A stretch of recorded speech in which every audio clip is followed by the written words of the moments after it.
اور خصوصاً یہ مرحومین و مرحومات کے جو میں نام دے رہا ہوں، میر شبیر حسین ابن میر عطا حسین جواہر بیگم بنت مولوی مرزا غلام عباس علی، اور ان مرحومین و مرحومات کے تمام خاندان والوں کے لیے، اور میر محمد علی ابن میر مصطفیٰ علی۔ بسم اللہ الرحمن الرحیم۔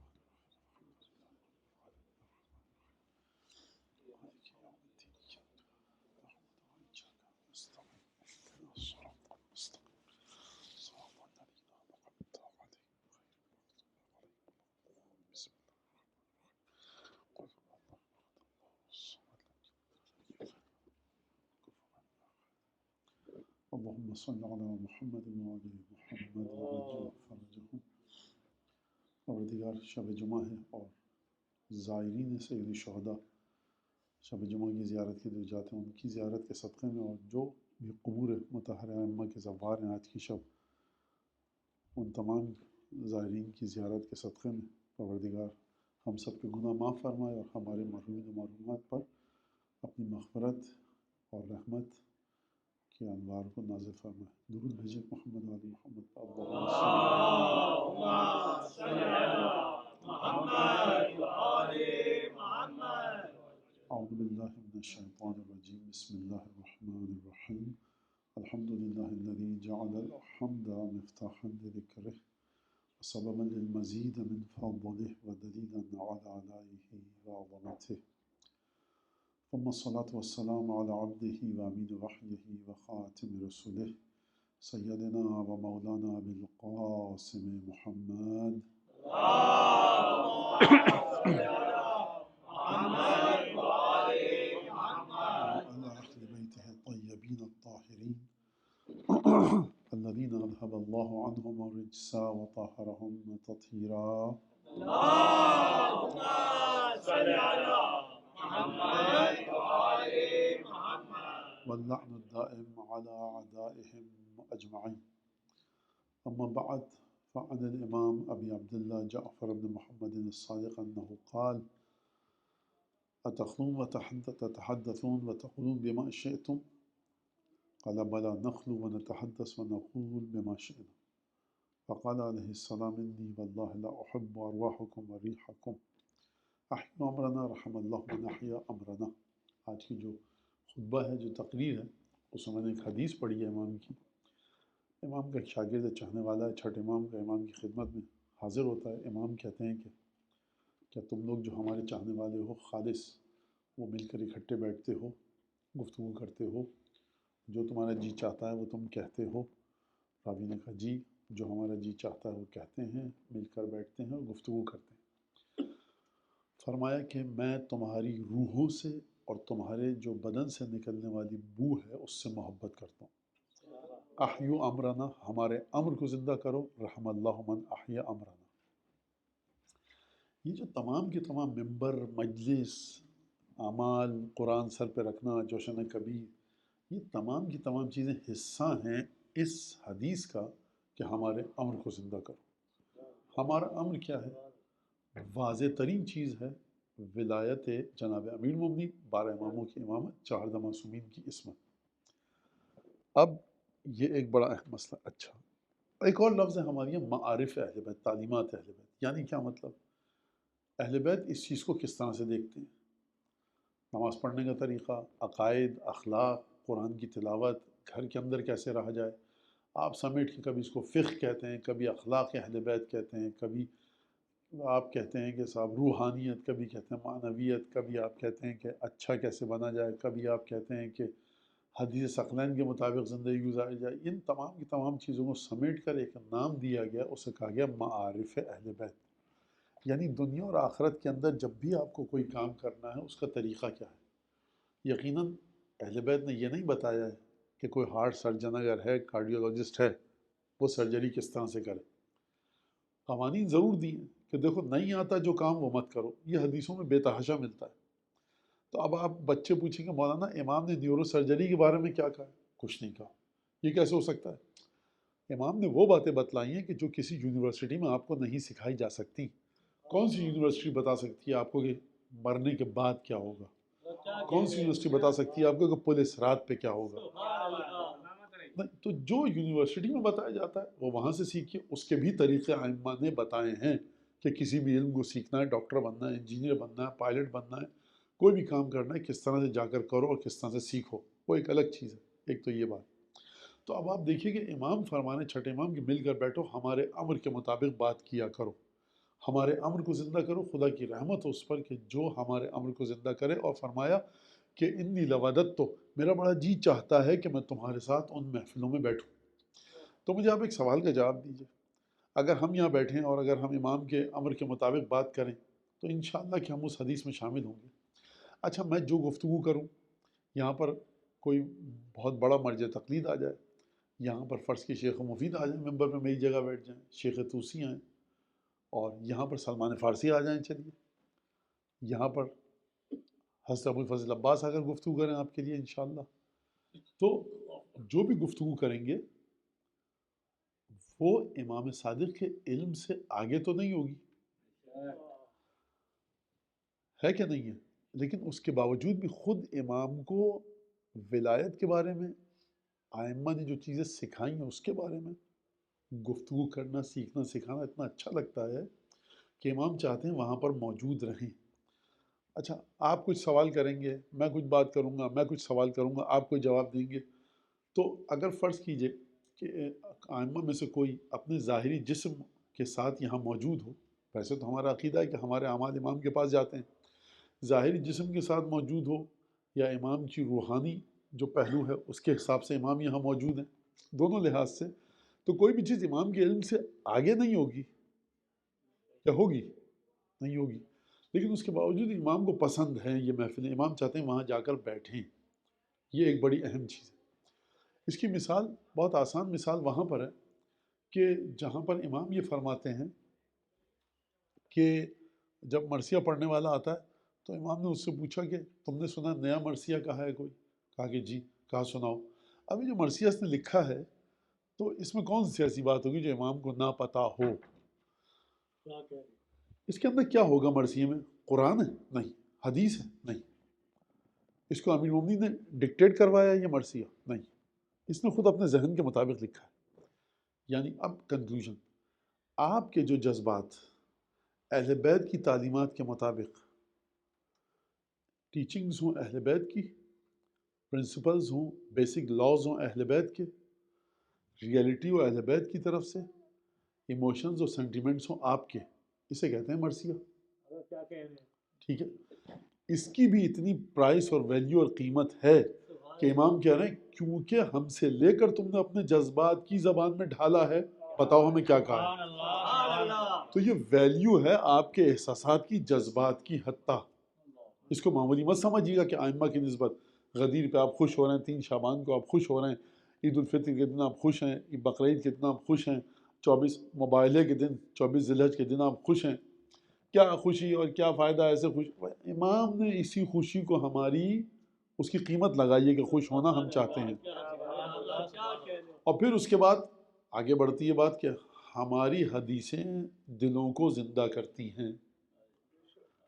آپ مولانا یہ کیسے ثابت؟ میں ثابت نہیں کروں گا اس کو, اور میں آپ سے کہوں گا جا کر اپنا نہج البلاغہ کھول کے پڑھا کیجیے, صفت سجادیہ کھولیے پڑھیے, تو ابو حمزہ صومالی دعا افتتاح پڑھیے, مفاتی کھولیے, کوئی بھی چیز پڑھیے, دیکھیے کہ آپ کے دل کو اچھا لگ رہا ہے کہ نہیں لگ رہا.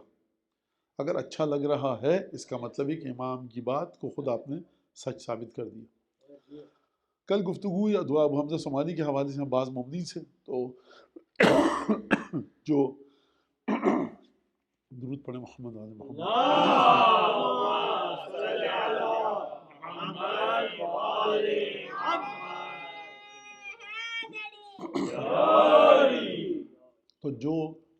تو ابو حمزہ صومالی کے حوالے سے گفتگو ہوئی, تو میں نے یہ جواب دیا کہ جو باقی دن بچے ہیں کچھ, کیونکہ شبیں گزر گئیں, شبوں میں ظاہر سی بات ہے کہ موضوع شب قدر تھا اور جناب امیر المومنین کی ذات وہ گزر گئیں, تو اب یہ جو 4-5-6 دن باقی ہیں اس میں دعا ابو حمزہ صومالی پر گفتگو ہو جائے تو بہت اچھی بات ہے. دعا ابو حمزہ صومالی ہو گئی, دعا کمیل, دعا افتتاح, دعا ندبہ کو بھی آپ لے لیجئے.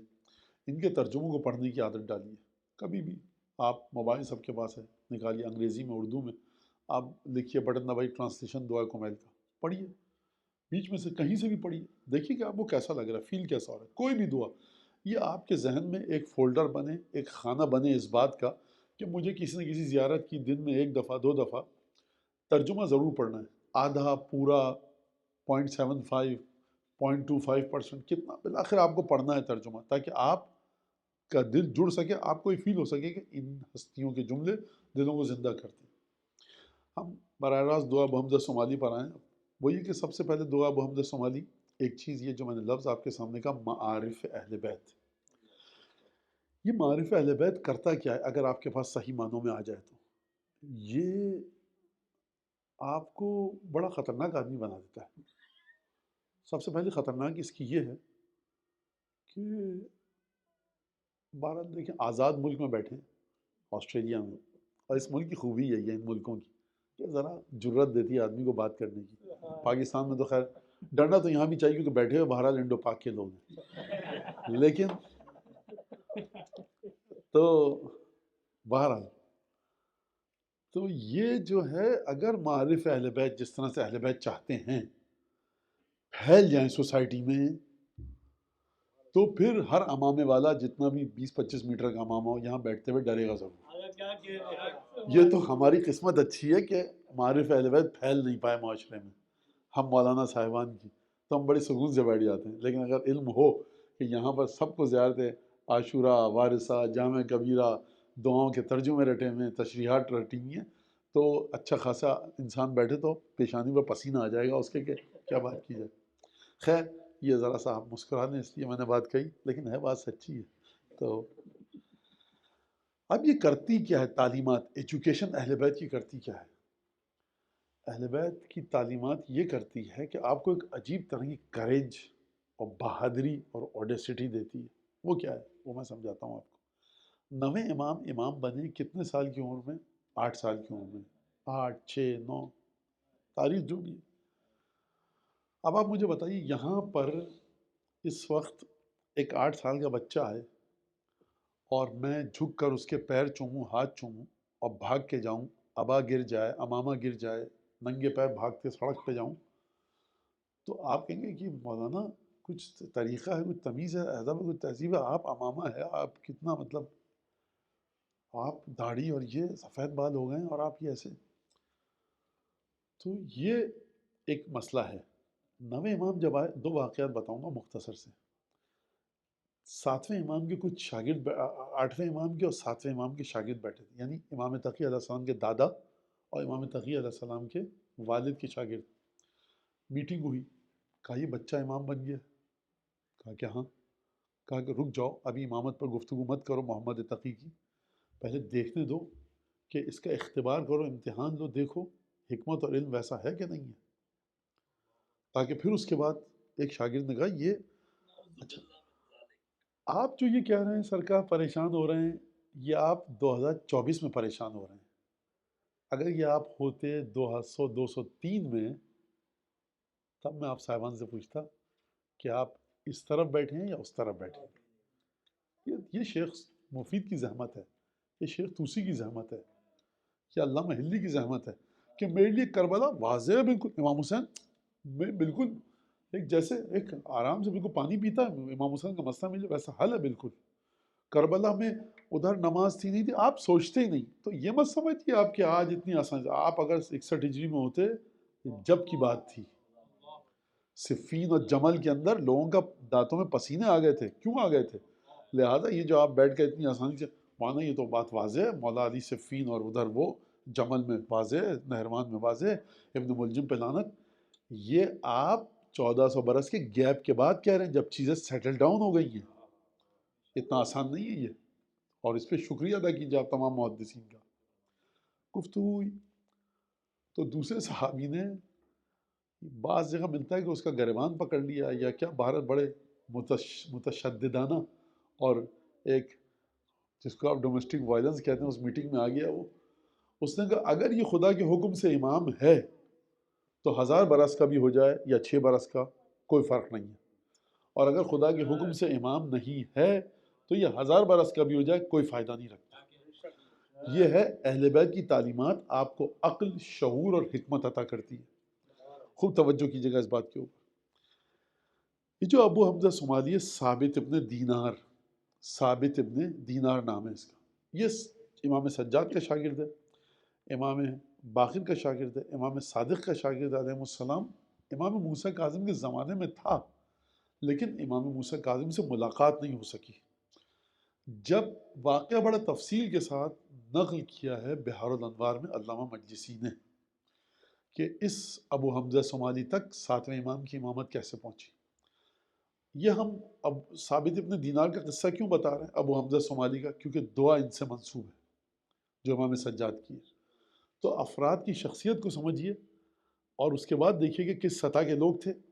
ائمہ کی تعلیمات، ایجوکیشن اور ٹیچنگز نے ان کے دلوں کو کس طرح سے منور اور روشن اور انلائٹن کیا تھا کہ یہ لوگ فیس بک نہیں ہے، واٹس ایپ نہیں ہے، ٹیلی فون نہیں ہے، ای میل کچھ نہیں ہے.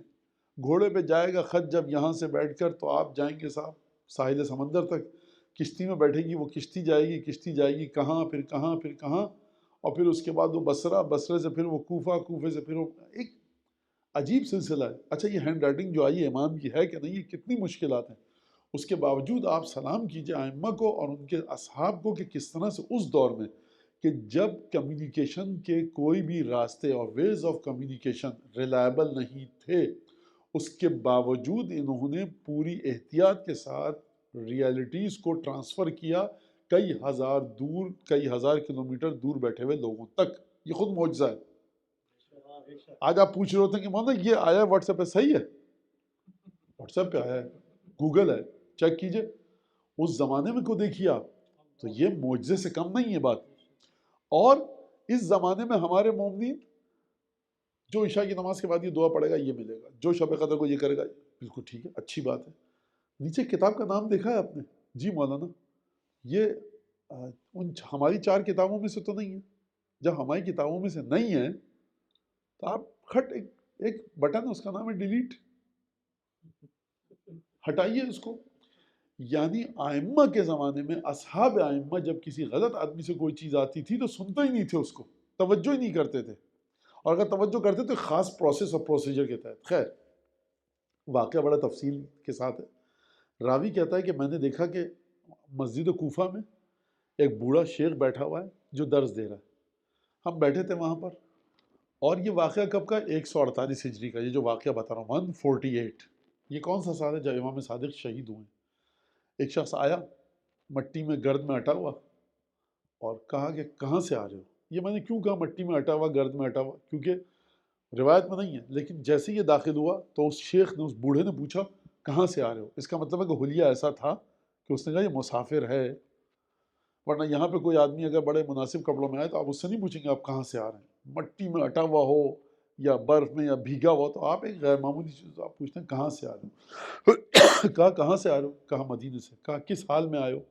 کہا کہ اس حال میں نکلا ہوں کہ ماتا جعفر بن محمد مر چکے ہیں. اس کے الفاظ میں بات کر رہا ہوں میں. کہا کہ اچھا وصیت کس کو کی ہے؟ اب دیکھیے یہ ہے پہلا مرحلہ.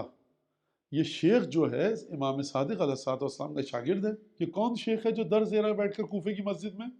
یہ ہے ابو حمزہ صومالی ثابت ابن دینار، جو کن کا شاگرد ہے؟ امام سجاد کا، امام باقر کا، امام جعفر صادق کا. کہتا کس حال میں نکلے مدینے سے؟ کہا اس حال میں کہ جعفر ابن محمد مر چکے تھے. کہا کہ وصیت کس کو کی ہے؟ اب رک جائیے، یہ وصیت کیوں پوچھی؟ کیونکہ اس زمانے کے شیعوں کو یہ ان کا عقیدہ تھا کہ جو رسول خدا کی حدیثوں کی روشنی میں آیا تھا کہ جانے والا امام جس سے اپنی وصیت کو بیان کر کے جائے گا وہی بعد میں امام ہوگا. کہا کہ وصیت تو 5 آدمیوں کو کی ہے جعفر صادق نے. کہا کس کو؟ کہا کہ اپنی زوجہ حمیدہ بربریہ کو، دوسرا مدینے کے گورنر محمد بن سلیمان کو، تیسرا منصور دوانقی کو، چوتھا اپنے بیٹے عبداللہ کو، اور 5واں اپنے بیٹے موسیٰ کاظم کو. اب آپ کے سامنے ایک قانون ہے کہ امام جس کو وصیت کر کے جائے گا وہ امام ہوگا. اب ابو حمزہ صومالی بیٹھے ہیں کوفے میں، امام صادق ہیں مدینے میں. کیسے نکالیں کون امام ہے؟ 5 آدمیوں کو وصیت کی ہے.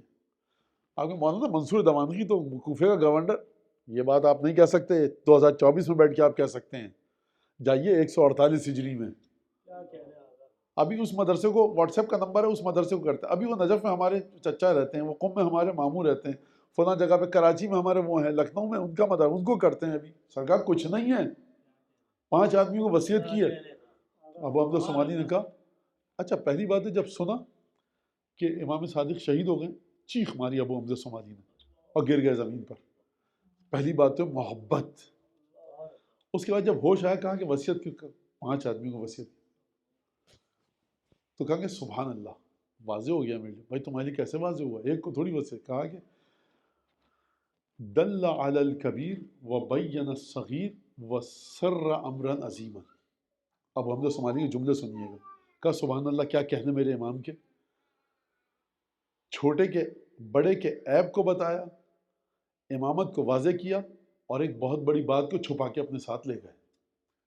کہا تم کیسے سمجھے امام کون ہے؟ کہا اسی جملے سے تم نے بتایا 5 کو وصیت کی. خوب توجہ کریں، جملہ اگر کنفیوزنگ ہو اور علم آپ کا امام سے دیا گیا ہو تو وہ کنفیوزنگ جملہ بھی آپ کے لیے بڑی کلیئر نالج دیتا ہے. کہا کہ تم کیسے، ہم تو نہیں سمجھے. اب میرا جملہ اگر میں ہوتا تو میں کہتا بھائی اگر آپ سمجھ جاتے تو آپ بھی ابو حمزہ صومالی ہو جاتے، آپ نہیں تھے. کہا کہ کیسے؟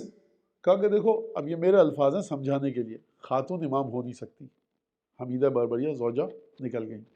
کتنے لوگ رہ گئے؟ مدینہ گورنر منصور دوانخی، عبداللہ جو امام صادق کے بیٹے ہیں، اور موسیٰ کاظم.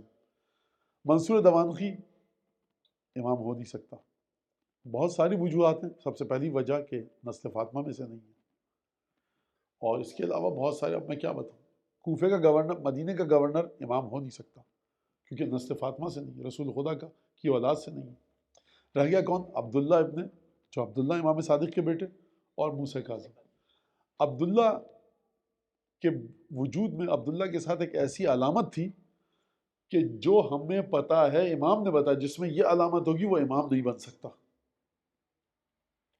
تو وہ علامت ہم نے عبداللہ میں دیکھی ہے، وہ امام نہیں بن سکتا. کوئی اخلاقی خامی نہیں ہے، امام کے بدن کی شرائط ہوتی ہیں، وہ شرائط عبداللہ میں نہیں ہے. رہ گیا کون؟ موسیٰ کاظم. امام موسیٰ کاظم ہے. تو فرمایا کہ دل علی الصغیر، چھوٹے بیٹے کی جانب اشارہ کر کے گیا، بڑے بیٹے کے عیب کو بیان کر کے گیا، اور اپنے ساتھ جعفر صادق ایک راز کو لے کر چلا گیا. تو اس طرح سے امامت کو پہچانا کس نے؟ جناب ابو حمزہ صومالی ثابت ابن دینار نے. اور یہ جو ابو حمزہ صومالی ثابت ابن دینار ہیں، یہ خود بھی معمولی انسان نہیں ہے، اور ان کا جو بھانجا ہے یا نواسا، اب یہ شک مجھے ہے کہ بھانجے کا قصہ ہے یا نواسے کا، لیکن واقعہ یہ موجود ہے. ایسا نہیں کہ ابو حمزہ صومالی ثابت ابن دینار چاہنے والے تھے، جب چلے گئے تو بس اہل بیت سے ہٹ گئے گھر والے، نہیں. ان کا نواسا یا بھانجا، میں نے کہا شک مجھے ہو رہا ہے اس وقت، وہ بھی تاریخ میں ملتا ہے کہ سید الشہداء کی زیارت کے لیے آتے تھے. اس زمانے کی بات کر رہا ہوں.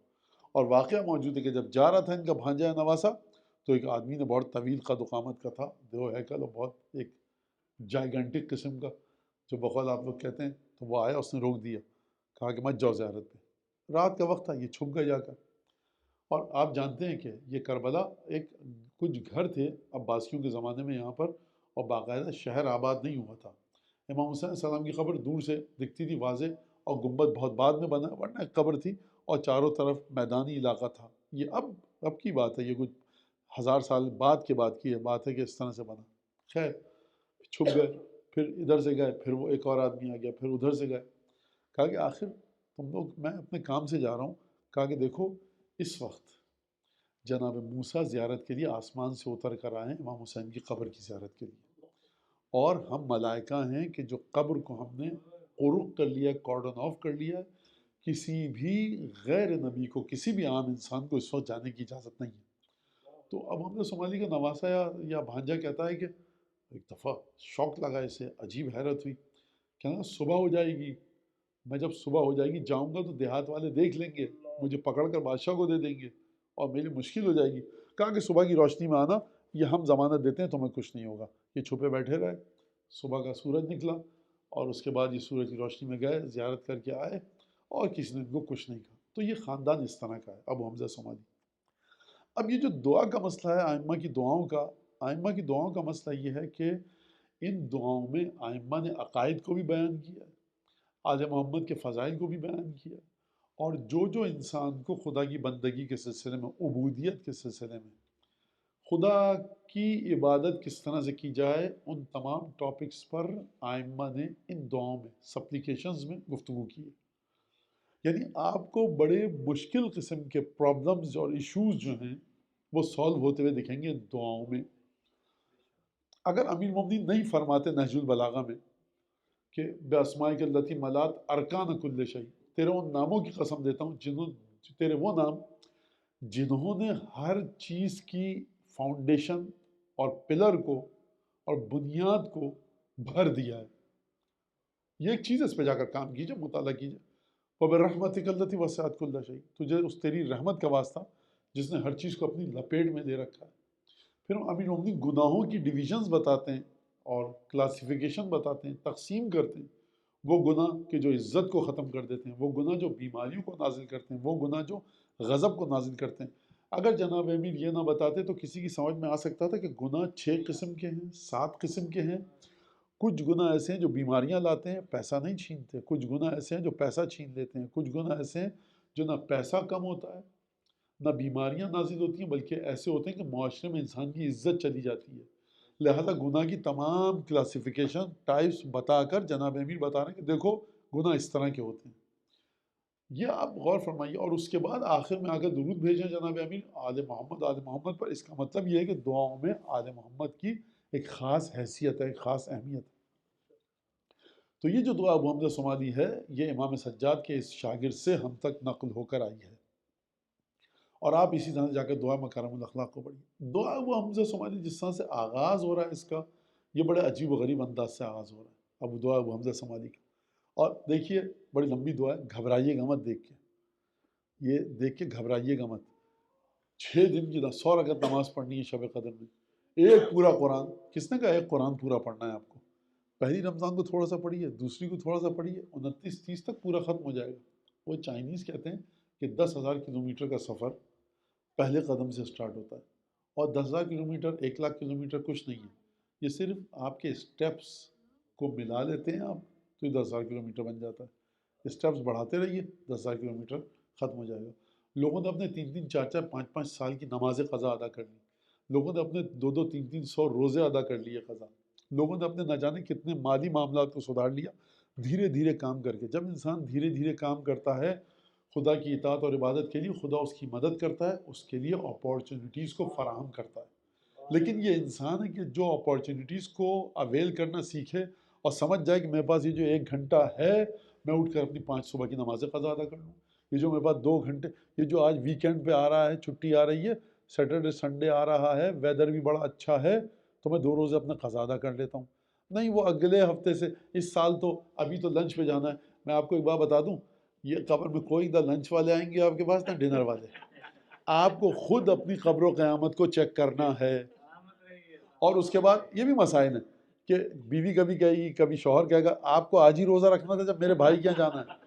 تو دیکھیے اب یہ شبیں ختم ہو چکی ہیں. میں ایک بات کہہ دوں کہ آپ دنیا کی دعوتوں کو پھینکیے اٹھا کر، لیکن سسرال کی دعوتوں کو سیریسلی کنسیڈر کیجیے. درود پڑھیں محمد آل محمد.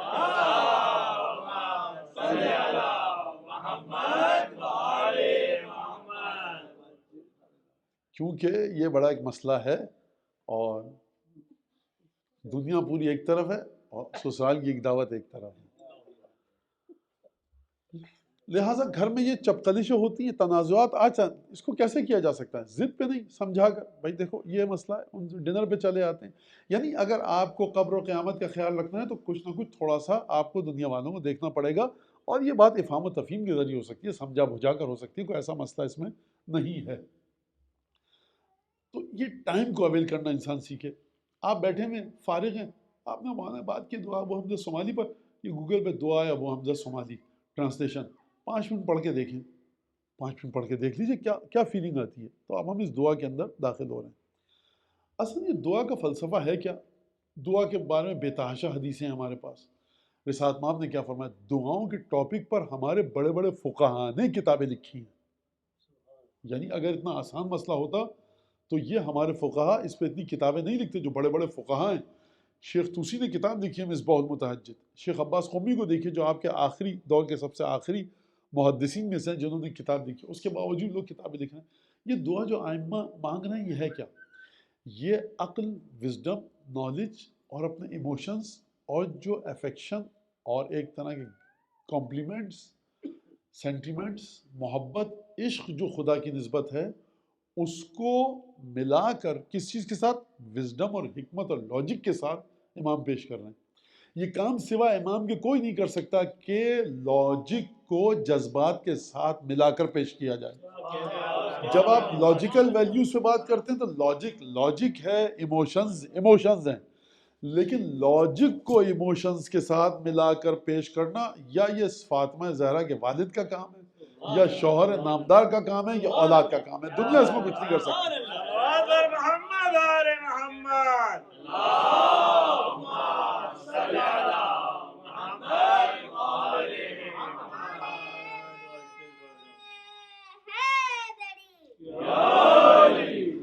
اب ایک ایک لفظ جو پہلا لفظ ہے، جو پہلا جملہ ہے دعائے ابو حمزہ صومالی کا، الہی لا تعذبنی بعقوبتک ولا تمکر بی فی حیلتک، یہ دو جملے میں نے آپ کے سامنے رکھی۔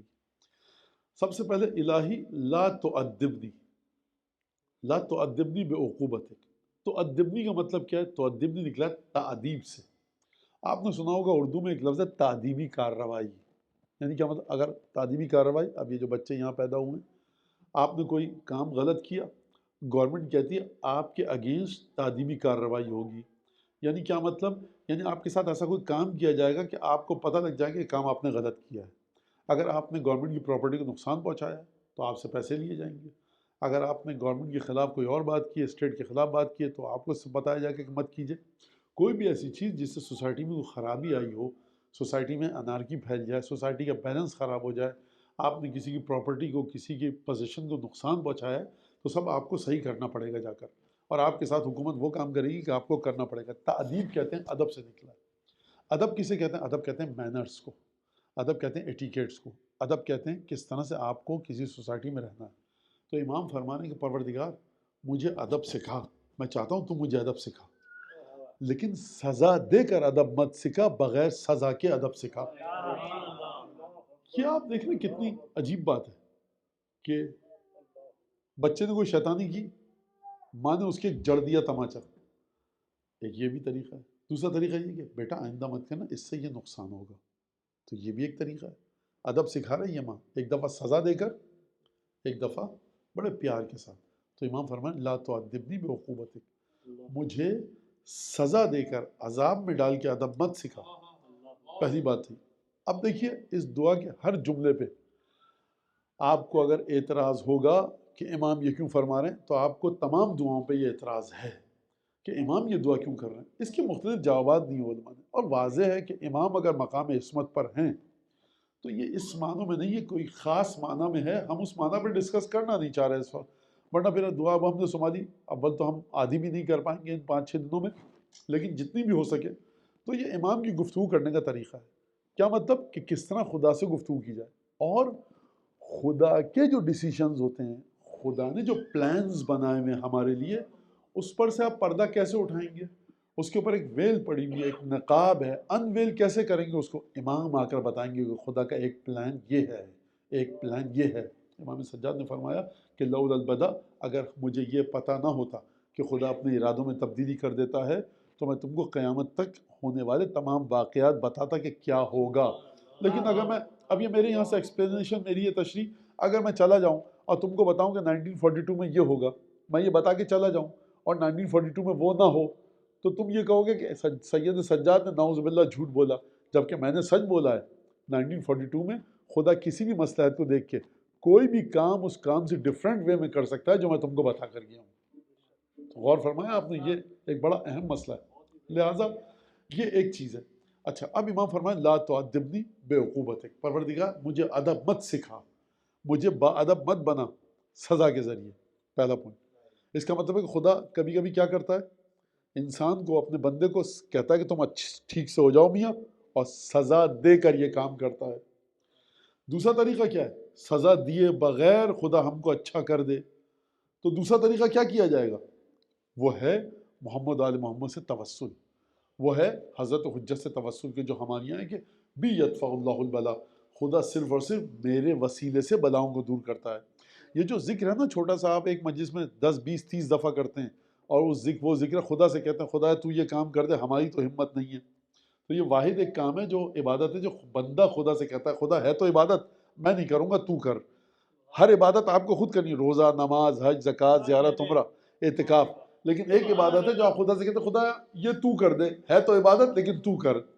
وہ کون سی عبادت ہے؟ وہ ہے آل محمد پر درود بھیجنا۔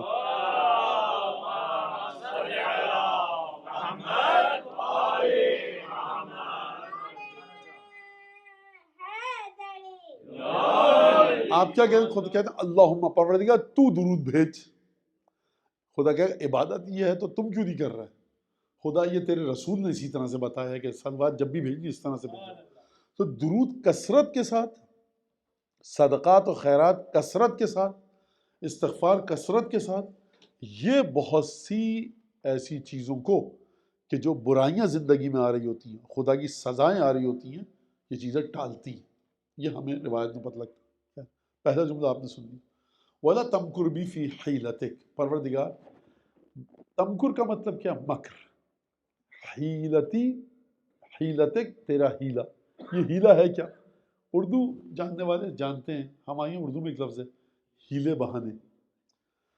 اچھا بچے صاحب نے کہا کہ پڑھ لو، وہ کہے گا کہ بک نہیں مل رہی، اچھا بک مل گئی، وہ فاؤنٹین پین نہیں مل رہا، پین مل گیا، پینسل نہیں چاہیے، وہ لائٹ کم ہے میرے کمرے میں کیا ہیلے بہانے کیا کر رہے ہو تم؟ ٹھیک ہے، تو یہ ہم استعمال کرتے ہیں ہیلے بہانے، اور یہ چیز ہے۔ خیر، ہیلے بہانے۔ مکر کسے کہتے ہیں؟ مکر کہتے ہیں کسی کو کوئی کام ایسا کرنا، اس کی جو ظاہری شکل و صورت ہے وہ کچھ اور ہو، اندر دل میں نیت کچھ اور ہو، اسے کہتے ہیں مکر۔ اور مکر کبھی بھی اپنی صحیح چہرے کے ساتھ نہیں آتا، اگر وہ صحیح چہرے کے ساتھ آ جائے تو مکر نہیں رہے گا۔ قرآن نیزوں پر اٹھائے گئے، قرآن کے فیصلے کو مانو، قرآن مجید یہ مکر ہے، اس کے پیچھے فیصلہ کیا ہے؟ علی بن ابی طالب کے لشکر میں پھوٹ ڈلوانا، یہ ہے مکر، دھوکہ کھا گئے لوگ۔ لہٰذا مکر یعنی چالاکی، عیاری۔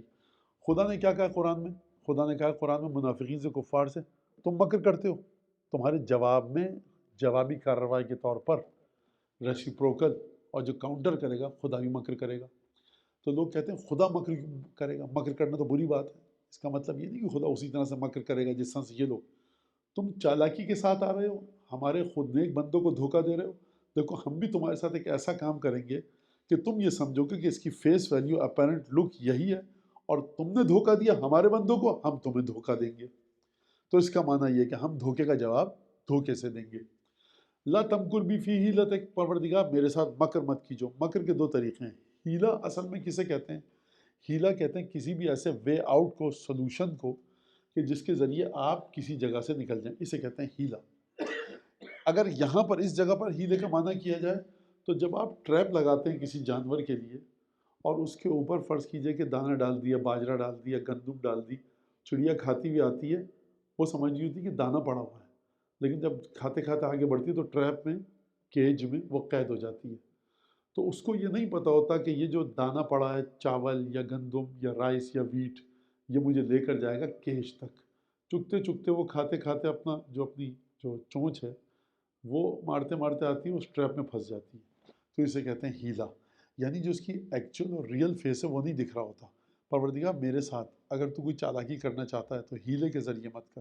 یعنی کیا مطلب؟ یعنی پروردگار میرے سامنے چیزیں واضح ہو جائیں گی، یہ چیز میرے لیے غلط ہے تاکہ میں اس سے رک جاؤں۔ اچھا، یہ خدا مکر کرتا کب ہے؟ یہ خدا مکر اس وقت کرتا ہے کہ جب اس کا بندہ مکر کرے۔ خدا کو سب سے زیادہ جو چیز ناپسند ہے، وہ سب سے زیادہ جو چیز ناپسند ہے، اس میں سے ایک چیز جو ناپسند ہے وہ یہ کہ انسان خدا کے بندوں کے خلاف کوئی کام کرے چالاکی اور عیاری دکھا کر۔ چالاکی اور عیاری خدا کو پسند نہیں ہے، اور بہت کم لوگ ایسے ہوتے ہیں جن کو خدا نے طاقت دی ہے چالاکی اور عیاری کی، اور وہ اس چالاکی، عیاری اور اپنی انٹیلیکٹ کو، اپنی وزڈم کو، اس کو وزڈم تو نہیں کہنا چاہیے لیکن انٹیلیکٹ کو، اپنی ذہانت کو، اسمارٹنس کو، وہ استعمال کرتے ہیں دین کے لیے، لوگوں کے فائدے کے لیے۔ بہت کم لوگ ایسے ہوتے ہیں۔ کب انسان کرتا ہے، کب خدا کرتا ہے مکر انسان کے ساتھ؟ کہ جب انسان مکر کر رہا ہو۔ لہٰذا امام سجاد کی اس دعا کا یہ مقصد بھی کہ پروردگار مجھ سے تو یہ طاقت چھین لے کہ اگر کوئی مکر کرنا چاہتا ہے انسان جس کے جواب میں تو مکر کرے گا تو ہمارے وجود سے مکر کی صفت کو ہٹا دے، تاکہ پھر اس جواب میں جو میں مکر کر رہا ہوں تیرے بندوں کے ساتھ اور جس کے بعد سزا تو مجھے یہ دے گا، تو میرے ساتھ مکر کرے گا، لہٰذا اگر تو میرے وجود سے چالاکی عیاری کو نکال دے تو پھر تو بھی میرے ساتھ چالاکی عیاری نہیں کرے گا۔ لہٰذا ان ادر دوسرے معنوں میں کہ پروردگار میرے وجود سے ان تمام غلط چیزوں کو نکال دے کہ جس کے جواب میں تو غلط چیزوں کے ذریعے مجھے سزا دیتا ہے۔ لا تمکر بھی فی حیلتک۔ اب یہاں پر امام دو لوگوں کی ڈویژن اقسام بیان کر رہے ہیں۔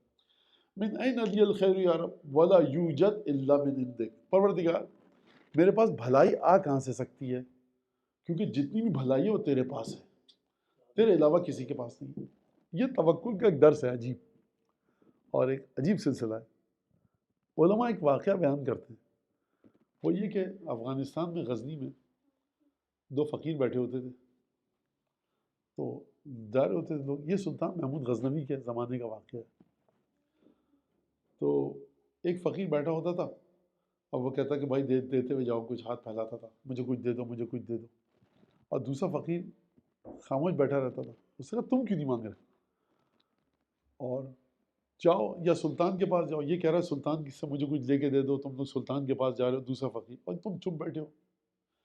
تو یہ کہنا ہے کہ دیکھو کام وہ اچھا ہے جو خدا درست کرے، جو خدا کر کے دے۔ سلطان محمود غزنوی کی اوقات کیا ہے، اس کی حکومت میں رہتے ہوئے کہہ رہا ہے صحیح، مطلب آپ اتنی آسانی سے مت سنیے، آپ ایک اسلامی ملک میں رہ رہے ہیں، جو کافر ملک ہیں وہاں جا کے کہہ کے دکھائیے کہ اس کی اوقات کیا ہے تو پتہ لگے گا۔ تو بہرحال نہیں، یہ بات واضح ہے کہ اب یہ لطیفہ ہے، کیونکہ شہادت کے ایام گزر چکے ہیں، آپ بھی تھکے ہوئے، تو ایک ریت چل پڑی ہے سیاستدانوں کو اچانک اٹھ کے جوتا مارنے کی۔ تو پھر کسی نے کسی کو مارا تھا جوتا، تو اس کا انٹرویو آ رہا تھا، تو جب انٹرویو آ رہا تھا اس کا انٹرویو آیا تو ہمارے دوست بیٹھے ہوئے تھے، کہنا ہے کہ یہ ایک ترقی یافتہ دنیا کے اور کرسچن پریزیڈنٹ کو مارا تھا جوتا تو زندہ ہے، مسلمان کو مارا ہوتا جوتا تو ابھی تک اللہ میاں کی ملاقات کو جا چکا ہوتا۔ تو یہ مسلمانوں کی عادت ہو چکی ہے اور ہمیشہ سے تھی ہے، یہ اپنی ناک میں مکھی نہیں بیٹھنے دیتے۔ آپ کو مسلمان حاکم اگر دیکھنا ہے تو اگلی پچھلی تاریخ میں آپ کو سوائے جناب امیر کے کوئی نہیں دکھے گا۔ مسلمان اگر آپ کو دیکھنا ہے کہ جو آج کل دنیا freedom of speech, freedom of expression کے پیچھے جاتی ہے، وہ جا کر دیکھیے تو جناب امیر ہیں۔ اور آپ اس بات کو چاہے آپ کہیے کچھ، ان ملکوں میں پیدا ہونے والے ہمارے بچے، ان کی سوچ کیوں مختلف ہوتی ہے؟ کیونکہ ان کو ڈگنیٹی اور پرائڈ دی جاتی ہے اسکولنگ سسٹم سے۔ آپ مانیے اس بات، 10 چیزیں آپ کو پسند نہیں ہیں، مجھے پسند نہیں ہیں، ہمارے مرجے کو پسند نہیں ہیں، ٹھیک ہے، وہ ایک الگ چیز ہے، لیکن ایک سچا مسلمان بنیے نہج البلاغہ والا، چیزوں کو جو بری ہے اس کو برا کہیے، جو اچھی ہے اس کو اچھا کہیے۔ میں نہیں کہہ رہا کہ دنیا اس کمال پہ پہنچ چکی ہے، لیکن یہ ریالٹی ہے۔ فریڈم آف ایکسپریشن جس طرح سے یہاں پر ہے، فریڈم آف اسپیچ جس طرح سے یہاں پر ہے، آپ اپنی بات کر سکتے ہیں، بے ادبی مت کیجیے، ہیٹریٹ نفرت مت پھیلائیے، کسی کے خلاف کانسپیرسی مت کیجیے، آپ اپنی بات ادب تہذیب کے دائرے میں رہ کر کہیے، جس طرح سے یہ ملک سکھاتے ہیں اور یہاں ان ملکوں میں ہے، آپ کو کہیں بھی دنیا میں نہیں ملے گی۔ اگر میں غلط کہہ رہا ہوں کوئی مسئلہ نہیں ہے سرکار، آپ فلائٹ جاتی ہیں تمام، کیا کہ آ جائیے گا، درود پڑھیے محمد آل محمد۔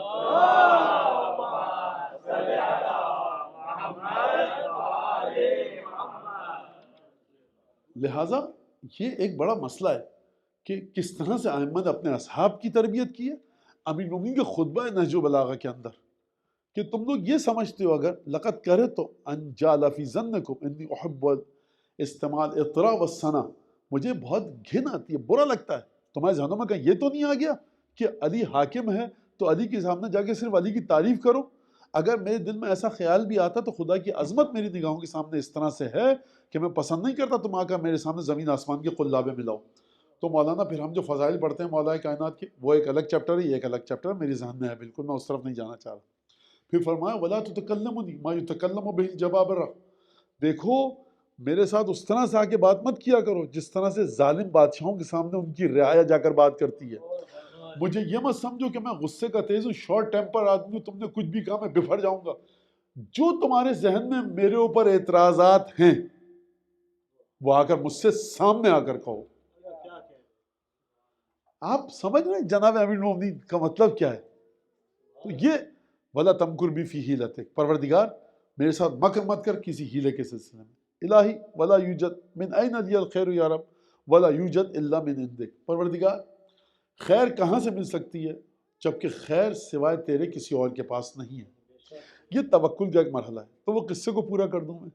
تو وہ کہتا تھا سلطان محمود کی کیا اوقات ہے، یہ کس کھیت کی مولی ہے، گاجر مولی زیادہ اوقات نہیں ہے، اور یہ سب.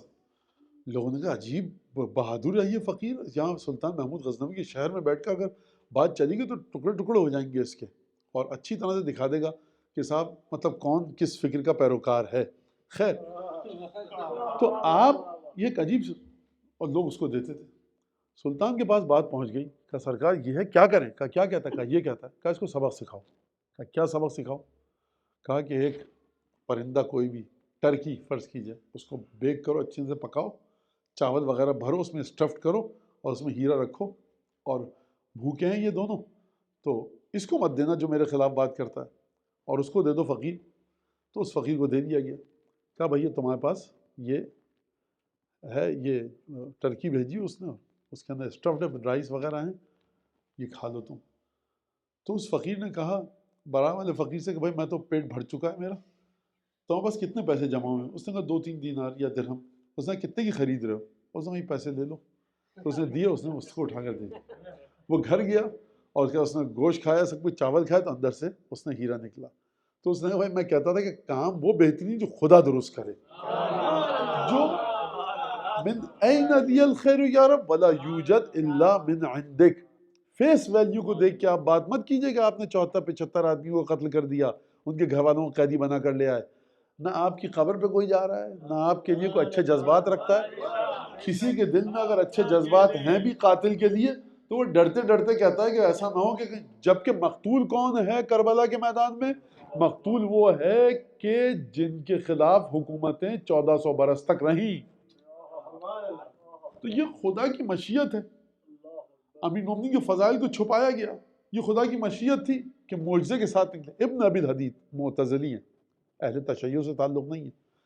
کہہ رہا ہے کہ میں نے واقعہ سنا کہ ایک نوجوان نے مجھے بتایا کر کہ میرا باپ مر رہا تھا، اور مرنے سے پہلے اس نے وصیت کی کہ دیکھو بیٹا میں علی ابن ابی طالب کو امام مانتا ہوں، اور یہ تمہاری ماں کو میں نے نہیں بتایا ہے، اور میں مر رہا ہوں اس وجہ سے تم کو بتا رہا ہوں کہ تم دین علی ابن ابی طالب پر آ جاؤ. اور خبردار جو اپنی ماں کو بتایا. باپ مر گیا، 20 سال بعد اس کی ماں مرنے لگی، یہی خاتون. اس نے بیٹا ایک وصیت کرنی ہے. کہنے کیا؟ کہا دیکھو بیٹا دین ہے دین علی، اور یہ میں نے تمہارے باپ کو بھی نہیں بتایا. تو ابن ابی الحدید کہتا ہے کہ کیا کہو گے تم اس علی کے بارے میں کہ میاں بیوی اتنا ڈر رہے ہیں کہ وہ اس سے چھپا رہا ہے، وہ اس سے چھپا رہا ہے. اور ابن ابی الحدید کہتا ہے میں کیا کہوں اس شخص کے بارے میں کہ دوستوں نے جن کے فضائل کو چھپایا اپنی جان کے خوف سے، دشمنوں نے چھپایا علی ابن ابی طالب کے فضائل کو حسد اور نفرت کی وجہ سے. اس کے باوجود فضائل علی ہیں کہ ملأ الخافقین، مشرق و مغرب سے بھر دیا ہے خدا نے. تو یہ آپ بتا سکتے ہیں کہ یہ کیا ہے؟ لا یوجد الا من عندک. خدا کا ارادہ کیا ہے؟ خدا نے کیا کیا ہوا ہے؟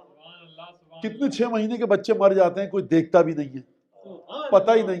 کتنے لشکروں پہ حملہ ہوا ہو، نہ جانے کتنی خواتین قید ہوئی ہوں، کتنی خواتین مر گئی ہوں، قتل ہو گئی ہوں.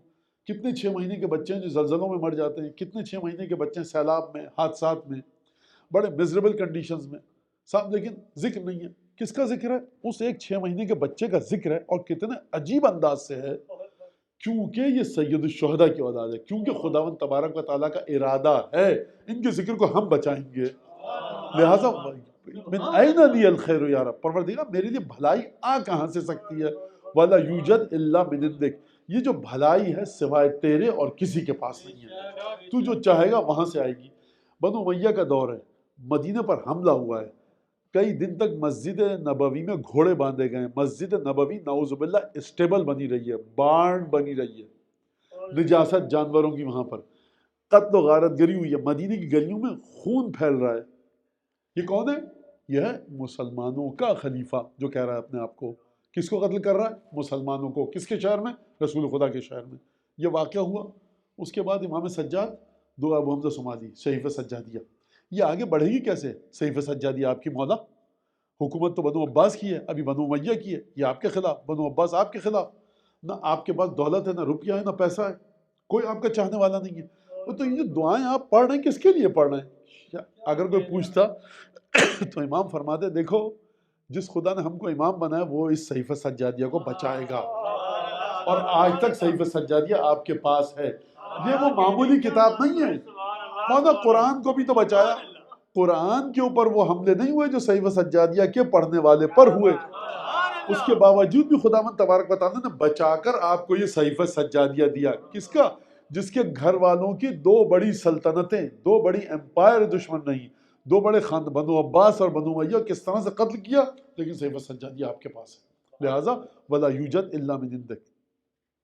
پھر اس کے بعد للذی احسن استغنى عن عونک.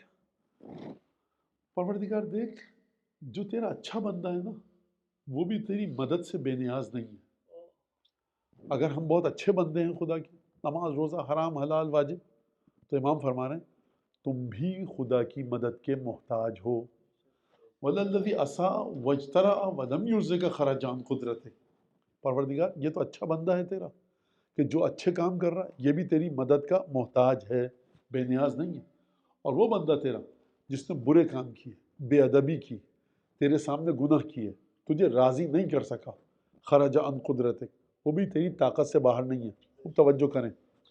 امام دعا کے ابتدا میں، آغاز میں، بالکل انیشل لائنز میں بتا رہے ہیں کہ یا تو تم اچھے بندے ہو خدا کے یا برے. خدا کو اس سے کوئی فرق نہیں پڑتا، تمہیں فرق پڑتا ہے.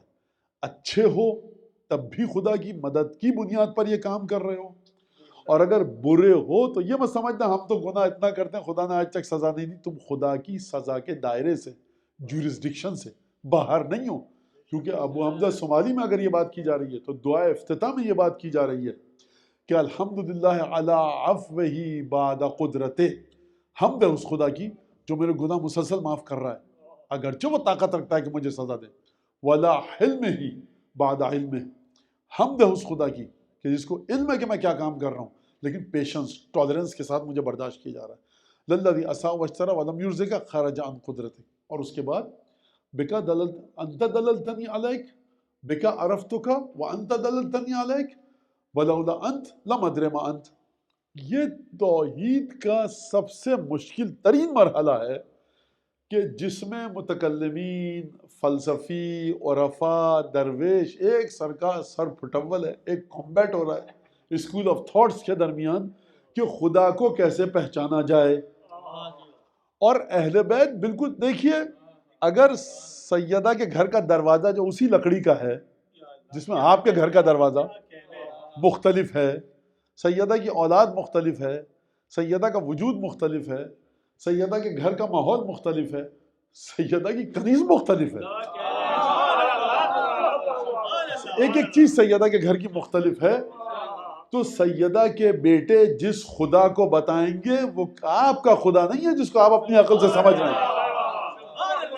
وہ خدا ہے کہ 2000 سال کے بعد جناب حضرت علامہ قبلہ و کعبہ اسٹیفن ہاکنگ آ جائیں، آئنسٹائن آ جائیں، نیوٹن آ جائیں، برٹن رسل آ جائے، کوئی بھی آ جائے، وہ اس خدا کے وجود میں ایک جو بال ہوتا ہے نا، بال اس کی اپنی ایک کتنے مائکرونز کا ہوتا ہے، اس کے بھی 10 ٹائم مائکرون کو آپ مائنس کر لیں، ڈیوائڈ کر لیں، اس کے برابر بھی سوراخ نہیں کر سکتا، پینیٹریٹ نہیں کر سکتا آل محمد کے خدا کی ذات میں. دنیا کا جو خدا ہے وہ بیچارہ ویسا ہی ہے جیسا وہ خود تھے بدبخت. نہ ان کو تمیز آئی خدا کو بتانے کی، نہ وہ خدا کو صحیح سے ڈیفائن کر پائے. جب آپ کو نہیں پتا خدا کیا ہے، آل محمد کا خدا بالکل ایک عجیبی سی چیز ہے. مولانا آپ کیا کہہ رہے ہیں؟ نہیں، آپ دیکھیے گھبرانے کی بات نہیں ہے. اگر آپ قبر میں اسی عقیدے کے ساتھ جائیں کہ جو خدا کے بارے میں پنجتن کا عقیدہ تھا وہی میرا ہے، تو فرشتے آپ کو بڑی خوشی سے جنت میں لے کے جائیں گے. تو خدا کے بارے میں کیا؟ پروردگار اگر تو نہ ہوتا میں نہیں پہچان سکتا کہ تو کیا ہے. بکا عرفتوں کا، میں نے تجھے تیرے ذریعے پہچانا.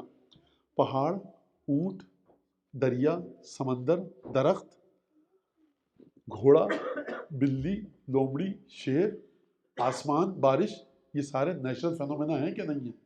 ہیں، ان کے ذریعے آپ خدا کو پہچانتے ہیں یا خدا کے ذریعے ان کو پہچانتے ہیں؟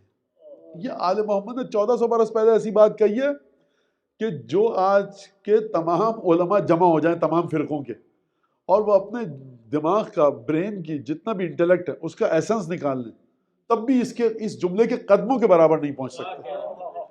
بھائی آپ خدا کو کیسے سمجھتے ہیں؟ ان چیزوں کے ذریعے یا ان چیزوں کو خدا کے ذریعے؟ یعنی آپ کا جو اسٹارٹ ہوتی ہے جرنی خدا کو سمجھنے کی، وہ اسینڈنگ آرڈر میں ہے، ڈسینڈنگ آرڈر میں ہے یا اسینڈنگ آرڈر میں؟ چیزوں سے آپ جاتے ہیں خدا کی طرف یا خدا سے آتے ہیں چیزوں تک؟ یہ جرت دی آل محمد نے، ورنہ نہ میری اتنی اوقات ہے نہ حیثیت ہے کہ میں یہ بات کر سکوں۔ منصور ابن حازم چھٹے امام کے پاس آتا، کہتے ہیں ابن رسول اللہ گفتگو ہو رہی تھی کہ خدا کو کیسے پہچانا جائے، تو لوگوں نے کہا خدا کو پہچانا جائے، میں اپنے الفاظ بھی شامل کر رہا ہوں تاکہ آپ کی سمجھ میں رہا تھا، گھوڑا، گدھا، ہاتھی، ریچھ، درخت، آم کا درخت، ناریل کا درخت، سمندر، دریا، پہاڑ، رینبو، ان سب کے ذریعے خدا کو پہچانا جائے۔ کہتا میں نے کہا یا ابن رسول اللہ ان اللہ عز وجل من ان یعرف بالاشیاء بل الاشیاء تعرف بہ، میں نے کہا مولا خدا اس سے کہیں بلند و بالا ہے کہ تم دنیا کی ان معمولی چیزوں کے ذریعے خدا کو پہچانو، خدا کو پہچان کر چیزوں کو پہچانو۔ مولا صحیح کہا۔ امام نے کہا اسبتا۔ اچھا وہ اس زمانے کے تھے بیچارے جو ہر چیز امام سے پوچھتے تھے، آج کل کے مومنین کی طرح نہیں تھے، ہر گھر میں ایک مجتہد ہے الحمدللہ۔ تو آپ اس بات کو سمجھیے کہ وہ کہہ رہے ابن رسول اللہ میں نے اس طرح سے کہا، کیا صحیح کہا؟ کہتا اسبتا، امام نے فرمایا تم نے صحیح کہا۔ تو یہ ایک بڑا مسئلہ ہے جس پر ہم کل انشاءاللہ گفتگو کریں گے۔ اور آج میں نے آپ کو بڑا تھکایا، خوش بڑی گفتگو کی، تو لہٰذا میں ایک واقعہ ہے، اچھا اس کی سند میں ڈھونڈ رہا تھا، ہمارے ایک دوست نے بتایا تھا، سند الحمدللہ مل گئی، تو اب میں بڑے بے خوف و خطر ہو کے بتاتا ہوں۔ اچھا سند نہیں بھی ملتی تو میرا تو عقیدہ یہی ہے، تو سرکار اب آپ دیکھ لیجئے کہ انحراف مولویوں سے ہی آتا ہے سارا، میں بتاتا ہوں کہ میں کیا کہنے والا ہوں۔ تو اس میں یہ تھا کہ نجف میں ایک شخص تھا، عام سا شخص تھا بیچارہ، مجھ جیسا، نماز پڑھی جیسی پڑھی، روزہ رکھا نہیں رکھا جو بھی تھا، باہر بیچارہ مر گیا۔ جب مر گیا تو دفن کیا دوستوں نے۔ اب دوست بیچارے دعا کرنا، بیچارہ نماز روزہ کچھ ایسے ہی ڈھیلا ڈھالا سا تھا۔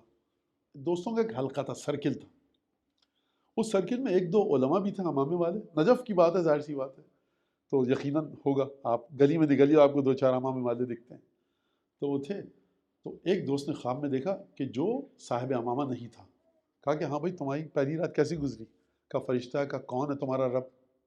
میں نے کہا بھائی دیکھو یہ تو مجھے نہیں پتا، وہ سامنے جو قبر ہے نا حرم امیر المومنین میں، علی کی قبر، وہاں پہ جو دفن ہے علی بن ابی طالب، اس سے پوچھے، جو وہ کہے گا وہی میرا خدا ہے۔ فرشتوں نے ایک دوسرے کی طرف دیکھا، اب یہ خواب بتا رہا ہے، وہ خواب میں آیا اس کا دوست جو مر چکا ہے، کہا کہ پھر مجھ سے پوچھا تمہارا رسول کون ہے؟ کہا جو علی کا رسول ہے وہی میرا رسول ہے۔ کہا تمہاری کتاب کیا ہے؟ کہا اس سے پوچھو۔ کہا قیامت کا عقیدہ، اس کا عقیدہ، اس کا عقیدہ جو، کہا بھائی جو علی کا عقیدہ وہ میرا عقیدہ ہے، اس سے پوچھو۔ تو فرشتوں نے دوسری طرف دیکھ کے کہا کہ جواب تو صحیح نہیں دے رہا، لیکن جس طرف ریفر کر رہا ہے تو اب ہماری تو ہمت نہیں کہ اس سے پوچھیں جا کر۔ کہا کہ ٹھیک ہے، تم نے ابتدائی جو تم سوال تھے وہ تم پاس ہو گئے اور چلے گئے، ختم ہو گئی بات۔ اب یہ حلقہ تھا، ملے دوست سارے تو انہوں نے واقعہ بتایا، اور اس حلقے میں ایک وہ جو صاحب تھے، جو طالب تھے، عالم تھے، مولانا تھے، وہ بھی تھے، سب کو پتہ لگ گیا، سب نے کہا زبردست، یہ خواب تم نے دیکھا، یہ معمولی خواب نہیں، اور بیچارہ تھا ایسا۔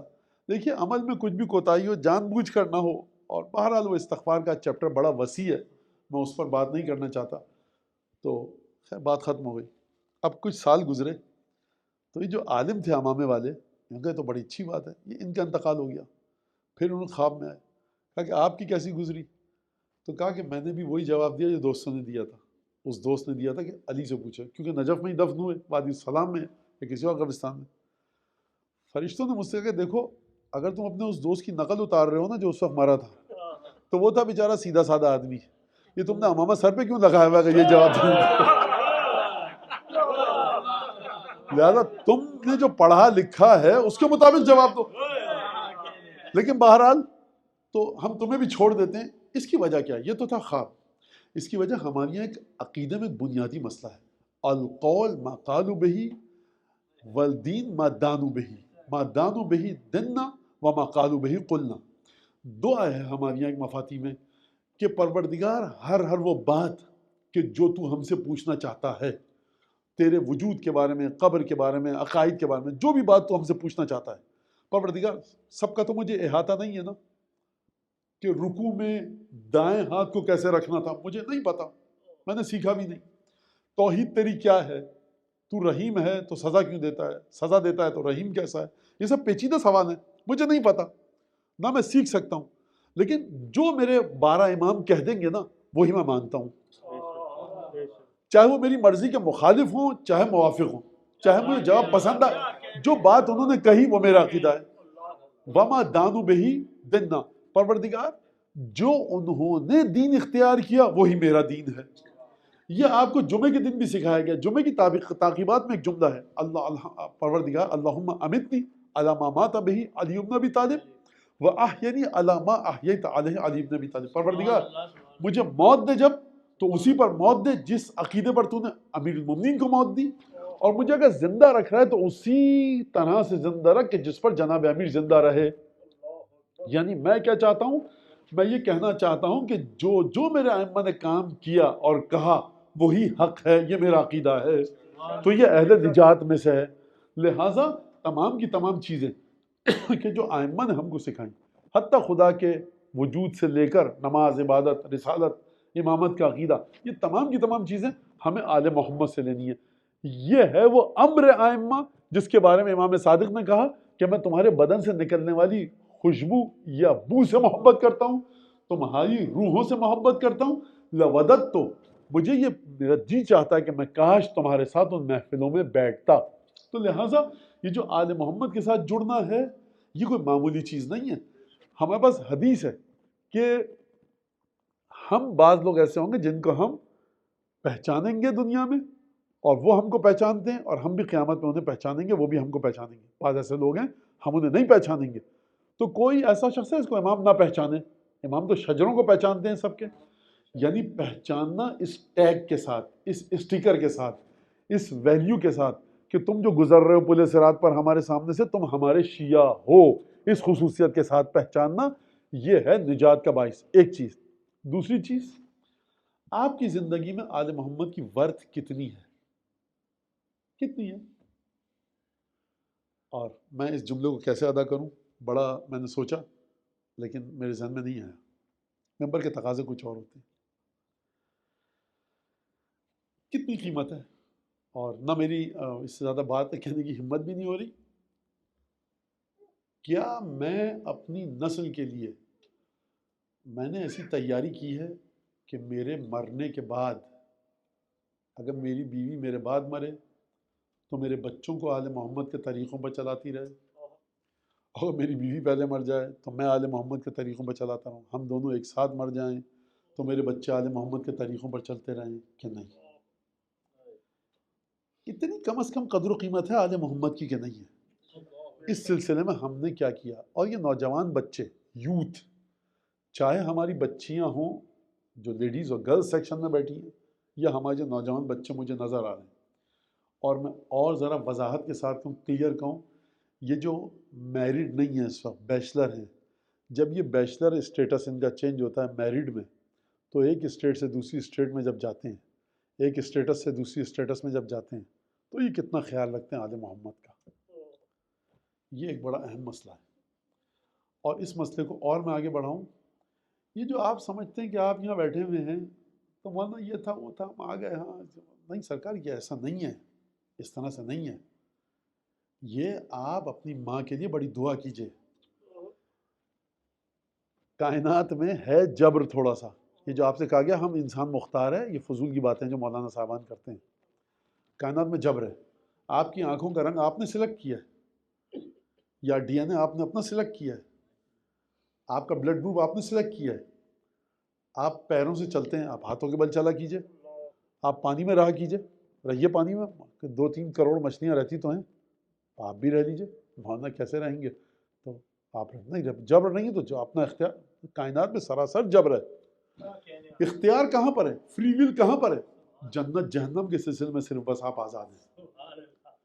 بقیہ سب جگہ پر جبر ہے. میں اس کمرے میں کاربن ڈائی آکسائڈ بھر دوں؟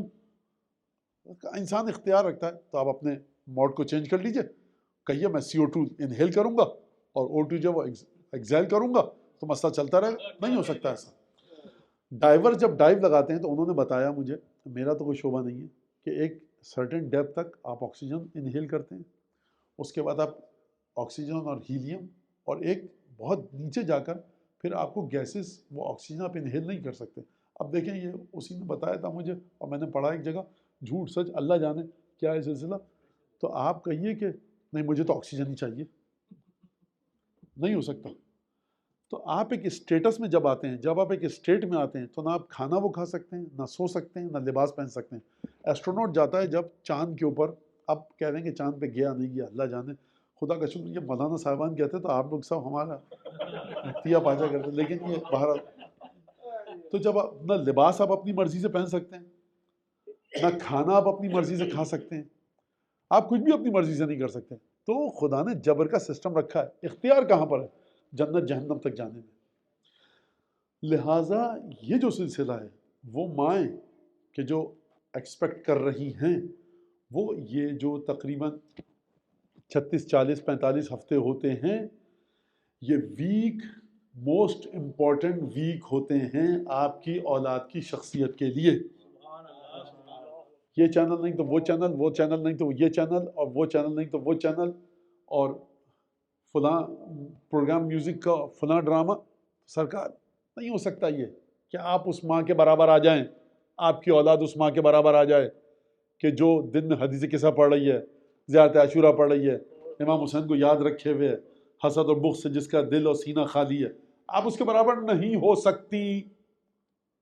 اگر آپ اس طرح زندگی گزاریں، یہ جو انسان جس کو آپ دنیا میں لانے کی رسپانسبل ہیں، جب اس کا وجود آپ کے وجود کے ساتھ تھا، تو آپ نے اس وقت کیا کیا؟ یہ سلسلہ خدا کی ہدایت کا وہاں سے شروع ہو چکا ہے۔ یہ جو آپ یہاں بیٹھے ہیں، یہ اسی سلسلے کی ایک کڑی ہے۔ ورنہ آپ لے کر پیدا ہوئے اپنے ساتھ محبت ہے آل محمد، آپ لے کر پیدا ہوئے اپنے ساتھ امیر المومنین کی ولایت، اور جو لے کر پیدا نہیں ہوا اس تک پہنچانا آپ کی ذمہ داری ہے۔ تو لہٰذا ان چیزوں کا خیال رکھیے کہ کس طرح سے آئمہ نے آپ کو زندگی گزارنے کا طریقہ بتایا۔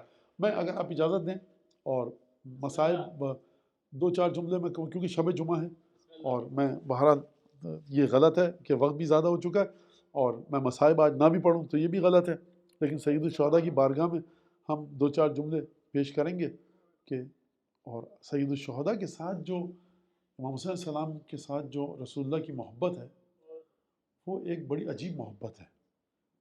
مدینہ ہے، رسول خدا آئے، امام حسین علیہ السلام بہت چھوٹے گہوارے میں آرام فرما رہے ہیں، رسول خدا آئے، ہاتھ چوما، کلائی چومی، بازو چوما، سینہ چوما امام حسین کا، شکم، پیر، گھٹنا، تلوے، یہ سب چوم رہے ہیں۔ تو دیکھنے والے نے کہا کہ یا رسول اللہ یہ آپ کیوں چوم رہے ہیں؟ کہا کہ اقبل مواضع السیوف والرماح، کربلا میں جن جن جگہوں پر تلواریں اور نیزیں لگیں گی میں ان کو چوموں گا۔ سیدہ کے ساتھ کا واقعہ ہے کہ امام حسین علیہ السلام کی پیشانی چومی، گلا چوما، امام حسن کے لبوں کو چوما، دانتوں کو چوما، امام حسن کی پیشانی کو نہیں چوما، گلے کو نہیں چوما۔ لوگوں کی سمجھ میں آ گیا کہ بدن کو تو چوما جب کربلا کی جنگ دیکھی، لیکن ایک سوال جب پوچھا گیا، کہا کہ اس لیے کہ یہ گلا سوکھے حالت میں کٹے گا۔ ایک سوال لیکن اس کے باوجود ہی باقی رہا کہ دندان مبارک کو کیوں چوما اور پیشانی کو کیوں چوما؟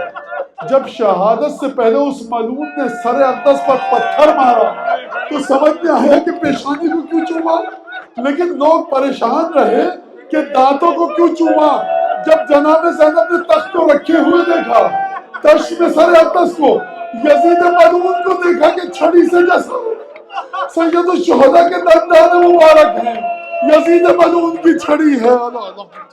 علی القوم الظالمین وسيعلم الذين ظلموا أي منقلب ينقلبون۔ اللهم بحق محمد وآل محمد عليك صل على محمد وآل محمد وعجل فرجهم واهدك عطوهم من الجن والإنس من الأولين والآخرين واكفنا ما همنا وارزقنا العافية ووسع رزقنا وطول أعمارنا مع الصحة والسلامة في الجسم والروح. ربنا تقبل منا إنك أنت السميع العليم وتب علينا إنك أنت التواب الرحيم. پالنے والے ان آنسوؤں کو، ان عزاداریوں کو قیامت تک کے لیے زندہ و جاوید فرما۔ پروردگار ہم سب کی نسلوں میں قیامت تک کے لیے اس عزاداری کو قائم و دائم فرما۔ حضرت حجت کی وجہ سے ہر دکھ کو دور فرما اور خوشی عطا فرما۔ جو ماہ مبارک کے دن اور شبیں باقی رہ گئے اس میں بہترین عبادت کی توفیق عطا فرما۔ پروردگار جو مومن مومنہ تنگ دست، نادار، قرض دار، پریشانات، بے اولاد، بے روزگار، کسی مشکل میں گرفتار، اس مشکل کو دور فرما۔ مجھ سے اور آپ سے جن لوگوں نے دعاؤں کی درخواست کی ہے، ہمارے بعض احباب دوست علی نے شدید، ان کو صحت اور شفا کامل عاجل عنایت فرما۔ جن جن لوگوں کا ہم پر حق ہے دنیا سے چلے گئے ہیں ان کی مغفرت فرما۔ زندہ ہیں طول عمر، صحت و سلامتی، رزق و برکت کے ساتھ زندگی عطا فرما۔ مجالس امام حسین کے ممبر، امام باڑے سے وابستہ لوگ جس صورت میں بھی تھے، جس شکل میں تھے، ان سب کو پروردگار مغفرت فرما۔ ان سب جو زندہ ہیں ان کی توفیقات میں اضافہ فرما۔ ہمارے والدین، ذوی الحقوق، اعزہ، اقربا، ارحام، خونی رشتہ دار، وہ تمام کے تمام، ہمارے والدین کے والدین اور ان کے والدین اور ان کے تمام ذوی الحقوق، شب جمعہ ہے پروردگار ان کی مغفرت فرما۔ پروردگار جن لوگوں نے ہم سے دعا کی درخواست کی ان کی دعاؤں کو قبول فرما۔ جو لوگ بعد میں اس مجلس کو دیکھیں گے اور جو ابھی دیکھ رہے ہیں ان کے دلوں میں اگر کوئی دعا ہے، پروردگار ان کی دعاؤں کو مغزول حاجہ فرما۔ دعاؤں کی قبولیت کے لیے بلند آواز سے درود بھیجتے ہوئے ایک دفعہ الحمد، ایک دفعہ قل هو اللہ۔ یہ جو نام میں نے پڑھے تھے ان کی نیت کر کے کل مرحومین و مرحومات کی جو یہاں موجود ہیں، اپنے مرحومین و مرحومات کی، جو خواتین ہماری موجود ہیں وہاں لیڈیز سیکشن میں، ان کے مرحومین و مرحومات کی نیت کر کے، اس امام باڑے کے خدمت گزاروں کے مرحومین و مرحومات کی نیت کر کے، بسم اللہ الرحمن الرحیم، الحمد للہ رب العالمین الرحمن الرحیم مالک یوم الدین، ایاک نعبد و ایاک نستعین، اهدنا الصراط المستقیم صراط الذین انعمت علیہم غیر المغضوب علیہم ولا الضالین۔ بسم اللہ الرحمن الرحیم، قل هو اللہ احد اللہ الصمد لم یلد ولم یولد ولم یکن له کفوا احد۔ اللہم صل علی محمد وعلی محمد۔ بلند آواز سے درود پڑھیں۔